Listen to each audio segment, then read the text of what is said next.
ចម្រើនពរញាតិញោមនេះគឺសកម្មភាពព្រះសង្ឃពូជាងកំពុងតែកាត់ដែកគឺដែកនេះគឺជាប្រភេទដែកទីបមូលដែលយើងកាត់ដើម្បីធ្វើជាបង្គោលសូឡាហើយនេះសកម្មភាពយើងឆូតទៅដើម្បីឲ្យទីបហ្នឹងមានសភាពមូលបានស្មើល្អពេលដែលយើងបដោតជាមួយនឹងទីបមួយទៀតដែលមានរាងតូចជាងសូមចម្រើនពរញាតិញោមថាបង្គោលសូឡាដែលកំពុងទៅធ្វើនេះគឺត្រៀមដើម្បីដាក់ក្នុងមូលដ្ឋានឃុំតអូយើងចម្រើនពរញាតិញោមហើយគឺបន្ទាប់ពីផ្លូវកៅស៊ូបានក្រាលកៅស៊ូរួចគឺយើងដាក់ពីមុខវត្តដោមទៅទល់វត្តក្រាំងត្រមូងបន្តរហូតទៅដល់សហគមន៍កសិកម្មគិរីឧត្តមតអូញាតិញោមស្ថិតនៅក្នុងឃុំតអូហើយចម្រើនពរញាតិញោមថា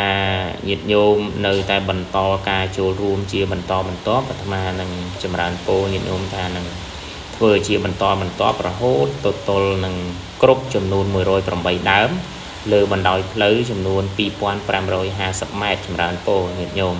ទៅតាមគម្រោងដែលបានប្រជុំសម្រាប់ជាមួយបងអភិបាលនៃគណៈអភិបាលស្រុកនិងសហការីពីថ្ងៃមុនមានញោមមេឃុំតអូនចេញចូលរួមនឹងសហការីផងដែរចម្រើនពរញាតិញោមថាបង្គោលសូឡានេះគឺយើងធ្វើដោយយកចិត្តទុកដាក់មែនទែនដោយគិតពីគុណភាពនិងសោភ័ណភាពការប្រើប្រាស់សុវត្ថិភាពក្នុងសហគមន៍យើងចម្រើនពរញាតិញោមមួយទៀតចង់ចម្រើនពរញាតិញោមថាបង្គោលសូឡាដែលយើងបានដាក់ទៅនេះសូមចម្រើនពរញាតិញោមជួយថែទាំក្នុងនាមញាតិញោមជាម្ចាស់សទ្ធានៅចំណុះឲ្យជើងវត្តតាមបណ្ដាផ្លូវរហូតទៅទល់នឹង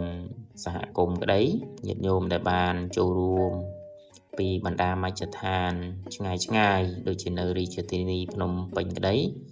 ក៏ចម្រើនពរអរគុណចំពោះការចូលរួមថែទាំញាតិញោមដើម្បីរក្សាបានគុណភាពក្នុងការប្រើប្រាស់យូរអង្វែងចម្រើនពរញាតិញោម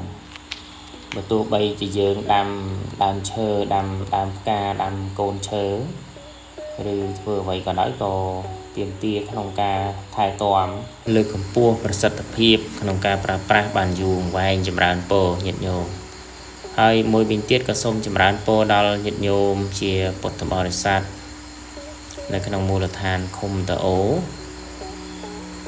ទាំងអស់ទាំងញាតិញោមនៅគ្រប់មជ្ឈដ្ឋានទូទាំងប្រជាជាតិកម្ពុជាចម្រើនពរញាតិញោមបង្គោលសូឡាគឺត្រូវការច្រើនពររហូតដល់108ដើម